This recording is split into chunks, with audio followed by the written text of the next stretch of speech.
kayong lahat. Ito yung aking bagong model na used oil stove.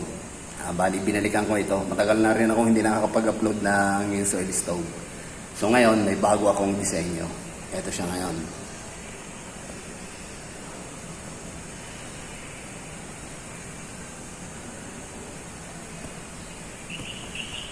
Okay, itong design na ito, wala na itong masyadong mga wire. Hindi tulad ng mga nauna kong mga design na may mga wiring pa. Ito, wala na. Wala na kayo makikitang wiring dyan. Okay, so ang pinaka-chamber na ito, bali, ano ito, meron itong tinatawag na vortex effect. Ibig sabihin, yung apoy na lumalabas dyan ay paikot. So matagal na ito. Binago ko nga lang yung design na ito ngayon. Okay, so halos wala namang diferensya sa apoy.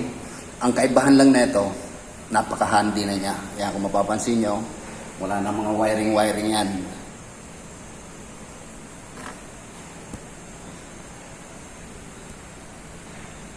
Okay, so sa pagsisindi na ito, tulad din ng dati, pwedeng ano lang, tissue, tapos babasahin ng konting thinner. By the way, nilagyan ko na nga pala ito ng langis. Bali, ito ay ano na, nilagyan ko na ito. Meron na itong langis. Ayan, wala pa itong, hindi pa ito napipreheat. Walang malamig pa yan. Nahawakan ko pa yan. Okay, this time, itong ano na ito, itong kalan ko na to, hindi na to kinakailangan ng mga preheat pa. Hindi tulad ng mga una kong mga ginawang mga kalan-kalan, pinipreheat ko pa. Kinakailangan ipainitin muna bago gamitin. Pero ito, ano na kagad ito? Kumbaga automatic siya. I mean, maski hindi na i-preheat, pwede na kagad. Okay, so sisindihan natin. Lalagyan ko lang ng konting tissue sa paikot ng ating burning chamber.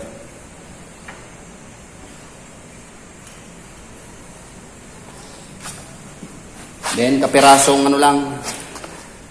thinner lang ang gagamitin ko. Kapirangot lang para lang mabasa yung pinaka-kuan, yung pinaka-tissue.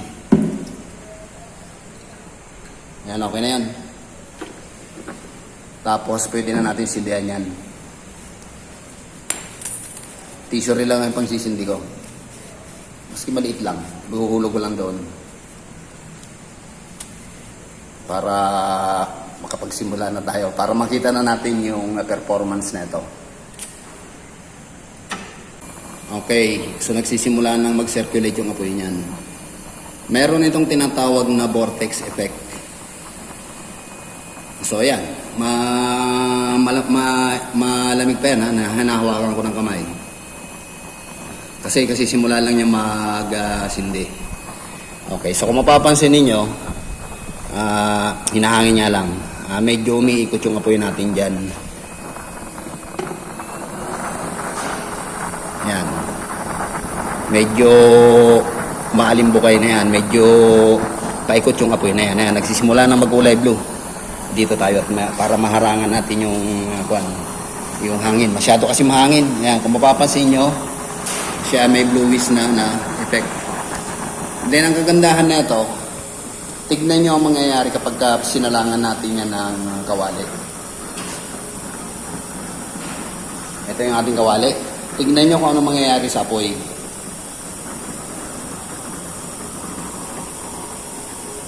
Kung mapapansin ninyo, nag-transform siya sa pagka-asul. So pagka tinanggal natin yung kawali, makikita nyo magbabago siya ng kulay. Masyado nga lang mahangin eh. Makita nyo, inahampasan-pas yung mga apoy natin. Ulitin ko, wala na itong preheat pa. Pagkasindi at nagliyab, pwede na natin gamitin. Then, pagka ilalagay na natin yung kawali, yan, nawawala na yung mga kulay orange. So, ganito ka-effective yung aking bagong model na ito. Okay, so kung mapapansin ninyo, less na yung mga tinatawag ng mga wiring na yan. Wala nang mga wiring yan. Okay, so babalikan ko lang yung camera para natututukan nyo may mahirap kasi yung ganitong kwan. Tawag dito. Walang cameraman. Okay, kung mapapansin nyo, ulitin ko. Ito ay napaka-handy na niya. Wala na masyadong mga sagasagabal.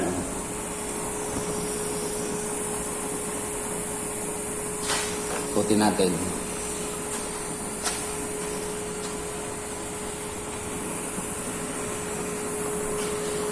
Ayan, nagsisimula na kaagad kumulo yung ating yung ating tubig. Okay, so napaka na ito. Kumbaga sa napaka alwan ng gamitin. Okay, so maski kayo ay nasa bundok o nasa gubat, wala na kayong poproblemahin. Kasi nga, wala na mga wiring yan. Napaka-handy na niya. Tingnan nyo maigi. Lalayo ko para na-visualize ninyo.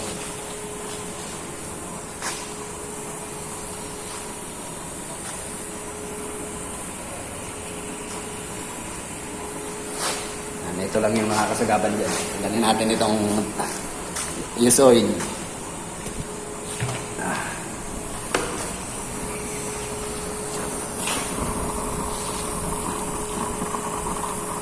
Uusok na yung ating tubig. Okay, so masyado nga lang mahangin ngayon. Kaya nababali yung apoy. Ulitin ko. Pag tinanggal natin yan, medyo nagbabago ang kulay niya. Kung mapapansin nyo, umiikot yan. Meron yung tinatawag na vortex effect. Bluish yung loob. Kaya lang, pag tinanggalan natin ng salang, magkakaroon ng orange. Pero pag nilagyan naman natin ng salang yan, nakikita nyo, yan, nadandahan ko. Masyado nga lang malakas ang hangin. Halos nawawala na yung mga orange na apoy. Nagiging blue flame na siya. Masyado nga lang hinahangin. Masyado nga lang hinahatak ng hangin. Mahangin kasi itong lugar ko ngayon. Nasa may tapat kasi ako ng bintana. So itong model ko na to, medyo tinanggal ko yung mga sagasagabal. Yung saksakan ng kuryente. Kaya kung mapapansin nyo, wala na mga wiring yan. Hindi ko alam kung meron na nakagawa nito. Tingnan nyo maigi. Hindi ko alam kung meron na nakapag-produce ng ganitong klaseng kalan. At sa tansya ko, wala pa siguro nakakagawa ng ganitong model. Kasi yung mga dating mga kalan-kalan, maraming wiring yan dyan, maraming sakme.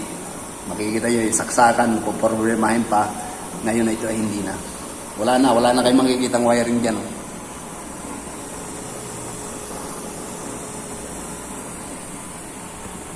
Ayan, lalayo ko na para nakikita nyo na talagang yan ay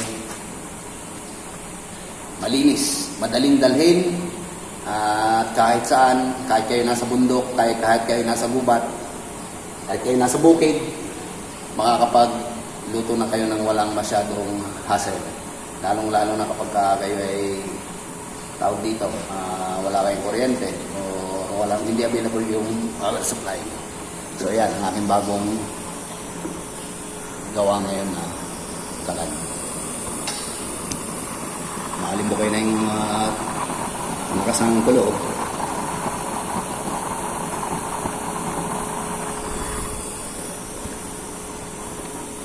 Okay, so kung mapapansin niyo, siya ay asul na asul ang ating apoy. Pag tinatanggalan natin ng salang yan, babago nga lang ng konti. Yan. Malakas na lumalakas yan. Pero pagka nilagyan natin ng salang, sasakupin yan yung sinasalang natin. Tapos, nagiging blue flame. Baliktarin ko kaya ang camera para na itututo ko maigi. Hindi kasi masyado makita kapag ganyan. Wala kasi akong cameraman. Okay, ito na yung bago kong model na kalan.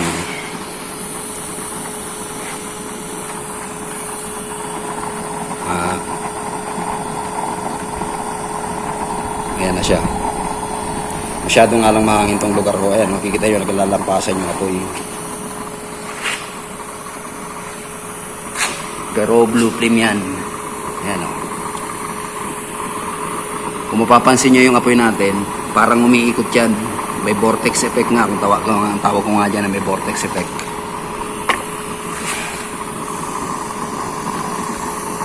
Ayan, asul na asul talaga yung kanyang output. Yung dumadapo sa ating kawali ay asul na asul. Okay, so ngayon lang uli ako nakapagawa ng mga kalan na ito kasi marami akong mga ginawa ng mga nakarang araw. Kaya ngayon ko lang uli naisip na balikan itong aking use oil stove.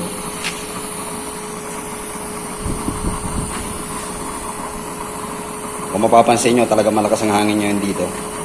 Kasi nga tapat ako ng bintana. Yun, no? Pero kung ito ay nasa confined space, ibig sabihin sa saradong lugar, hindi yan ang hanginin. Masyadong alam hangin. Pero okay na rin. Kita nyo binabali-bali yung apoy natin. Oh. Lakas kasi ng hangin.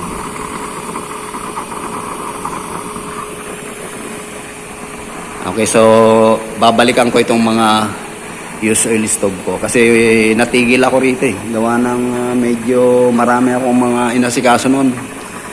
At saka meron ako mga project na hindi pwedeng ilagay sa YouTube.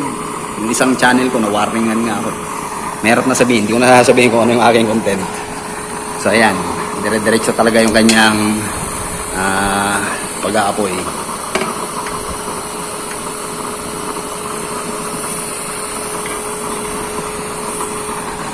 Masyado nga lang tawag dito, masyado nga lang mahangin itong lugar ko. At maaraw ngayon kaya hindi masyado makita yung kanyang pagka-bluish. Pero kung ito ay nasa confined area, makikita nyo hinahato-hato yung apoy natin. Pero yun ang gagaling sa loob, blue flame yan. Hindi naman kakailang blue flame yan.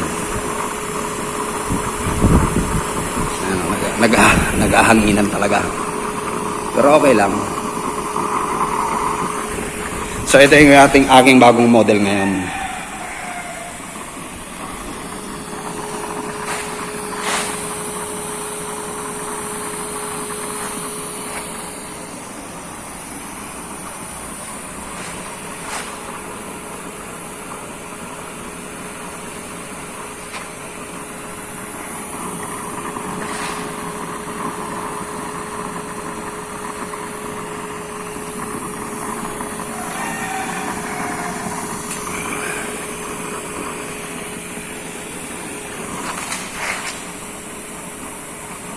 Ito napaka-handy na nito kasi wala na nga mga sagabal na mga saksakan na tinatawag. Hindi nyo na po problemahin yung mga saksakan na yan.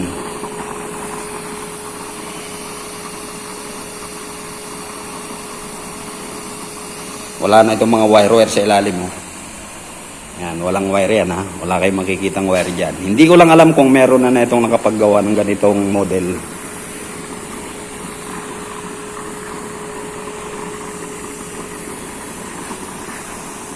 Siguro ako pa lang ang nakakagawa na ito.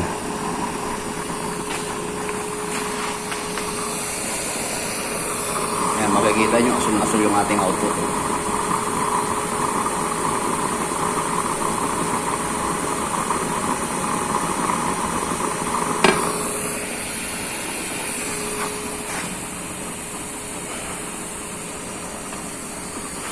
Bali yung ibang mga use oil stove ko, ganito rin ang gagawin ko. Ito, for the meantime, wala pa itong automatic na tank regulator. Pero yung ibang mga automatic tank regulator ko, pwede naman yung tawag dito. Pwedeng i-transfer, pwedeng ilagay dito. Marami akong kalan na may mga automatic regulator na. For the meantime, ito muna ang inayos ko. Yung halos walang mga saksakan na tinatawag. Okay, so marami akong mga may oil level regulator. Ito yung mga sample ko. Pwedeng ilipat yan doon. Yan, puro kalan yan lahat. Oh. Yan. Pwedeng ilipat yung mga na yan. May mga oil level regulator na yan. Then, ito pang isa. Ito ang ginawan ko ng thesis. Yan, may oil level regulator na rin yan. Pati yung isang yun. Itong isang to, ito ang dinedevelop ko ngayon. Wala na itong tinatawag ng mga wiring. Yan, kanina pa tayo pero mapapansin nyo talagang yung apoy niya hindi nagbabago. Ganun pa rin.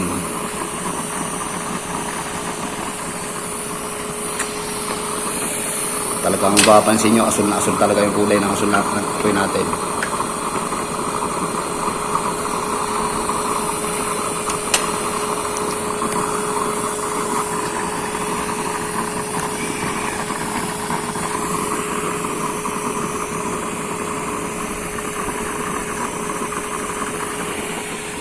Matagal ko nang gustong baguhin ang design nito. Ngayon ko lang ulit na bago. Kung mapapansin niyo, gaya ng sabi ko, yung apoy niya, paikot yan.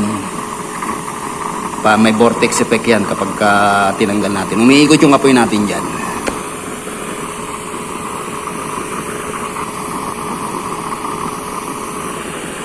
At hindi rin nagkakauling yung ating kawali. Gawa ng blue flame ang output ng ating kalan na ito.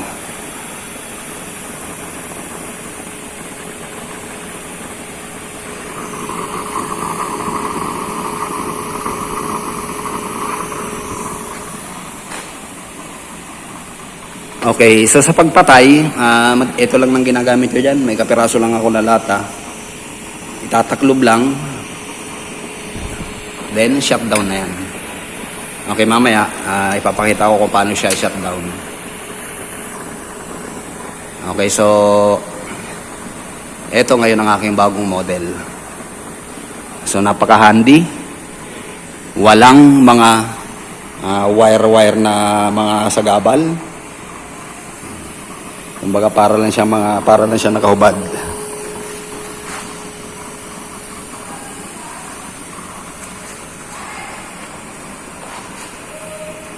Hoy!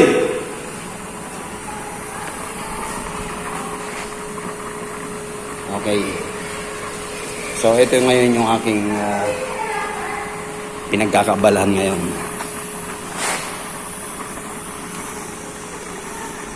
Okay, so lalagyan natin ng tubig at natutuyo na yung ating kawali. Dagdagan natin ng tubig kasi baka masira yung aking kawali. Mayroon mag-testing ng walang tubig yung ating kawali.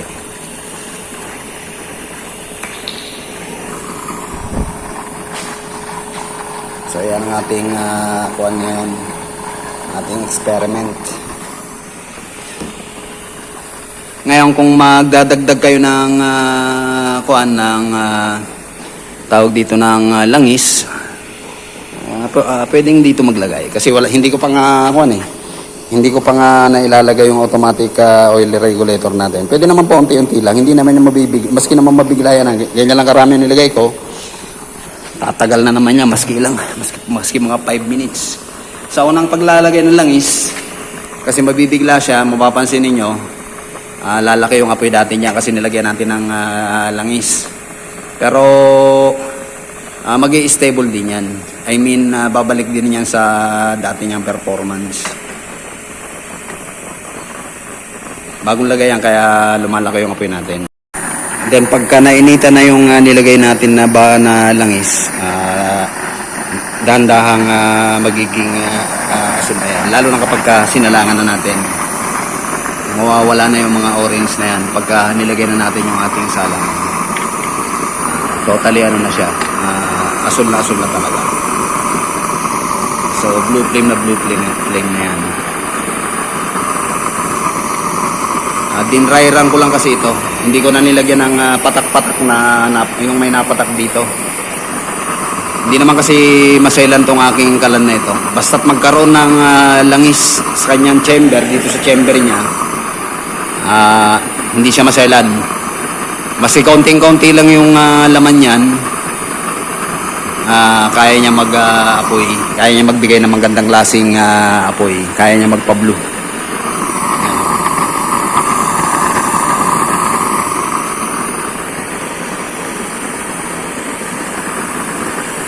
Kaya itong kalan ko na to, okay lang ito maski ang level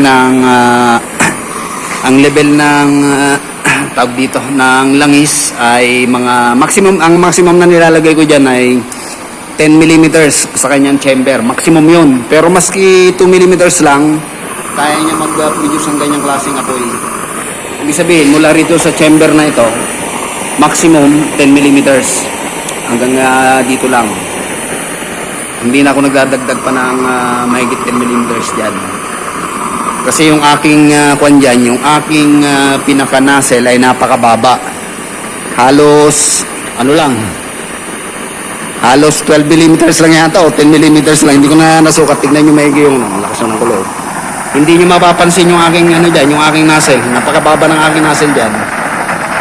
Napakaliit ng nozzle ko. Yan ang tinatawag na vortex effect. Yung umiikot yung apoy.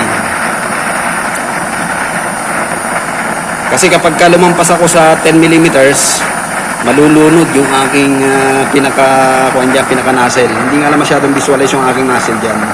Kasi napakababa ng nozzle ko. Ayan, hindi masyadong makita talaga. Okay, so ibabalik na natin ito. Ito ang isa sa mga pinakamaliit na nozzle na ginawa ko sa kalan ko. By the way, ang pinaka source nga pa, ang pinaka ano nga pala nito, dalawa ang power ang pinaka nozzle diyan. Merong pinaka center, meron din sa gilid. Kaya kung mapapansin niyo kakaiba yung apoy nito. Kumukulo na naman. Yan, kung mapapansin niyo kakaiba yung apoy niya. Naggagaling sa gilid yung kanyang puwersa. Yung apoy, kung mapapansin niyo, galing sa gilid yung apoy niyan. Pagka humahangin, nagkakaroon kulay orange. Then kapag nilalagyan na natin yung ating salang, back to normal operation siya. Ano na uli siya, asul na uli siya.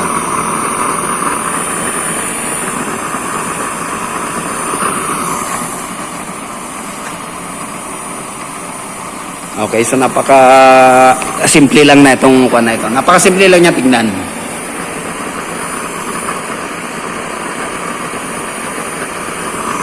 Ayan, ang ganda ng kanyang pagkasunod. Napakaliwanag pa ng lugar ko ngayon kasi nga nasa may ano ako eh. Hindi kasi ako pwedeng mag-video ng gabi kasi malayo pa ang gagalingan ko. Ayan, napakaliwanag. Nasa may tapat ako ng bintana. Kasi ang lakas pa ng hangin. Nakatawa ng hangin yung apoy dito.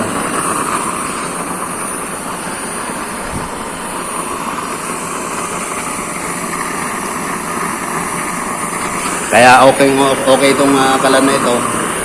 Pang emergency baga. Hindi naman pwede rin pang araw-araw na gagamitin. I mean, pag naubusan kayo ng gasol, pwede siyang pang palit.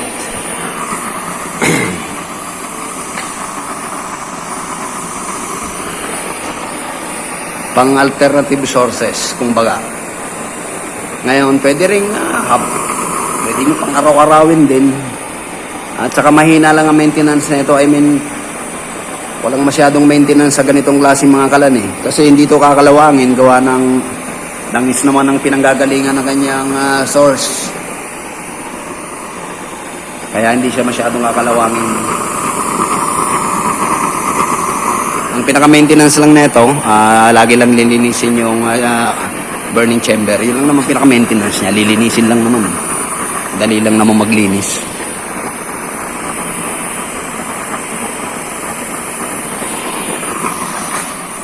Okay, so ipoposition ko na itong ating camera para ipapakita ko kung paano pag-shutdown.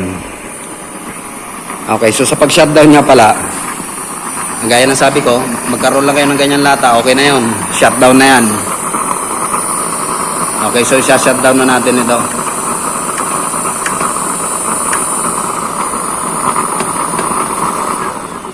Okay, shutdown na natin. Kung tapos na tayong gumamit, so yan ang kanyang apoy din. Kung papatayin natin, kunin lang natin itong lata na to. Eksakto to sa butas. Ayan.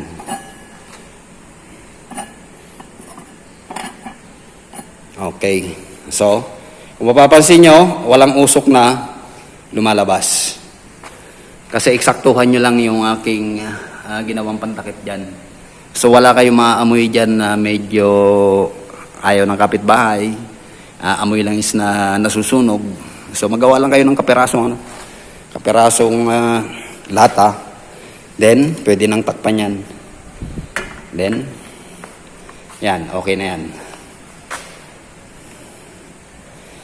Pwede nang itabi yung ating pinaka-use oil stove. Then kung gagamitin, tanggalin lang uli yung pinaka-takip, then pwede na uling magsindi, pwede na uling gamitin. Okay, so yan ang aking bagong model ngayon. Okay, so maraming salamat sa pagsama. Sana nagustuhan nyo ang bago kong modelo na kalan na ito. At sana ako pa lang ang nag-upload ng ganitong klaseng kalan. Wala na mga wiring yan. Malinis na siya. Kaya napaka-handy na niya. Wala kayong makikita mga wire dyan. Okay. So, thank you so much. Gaya ng sabi ko, babalikan ko itong mga use oil stove na ito. At abangan nyo pa yung gagawin natin dito. So, thank you so much ulit sa mga bagong subscribers. At sa mga datihan pa rin subscribers na nag-aantay ng aking mga ina-upload. Thank you so much. Sana nagustuhan nyo itong kalan na ito. At sana nga ako pa lang ang unang nag-upload na ganitong klaseng kalan. Wala na mga wiring yan. Thank you so much.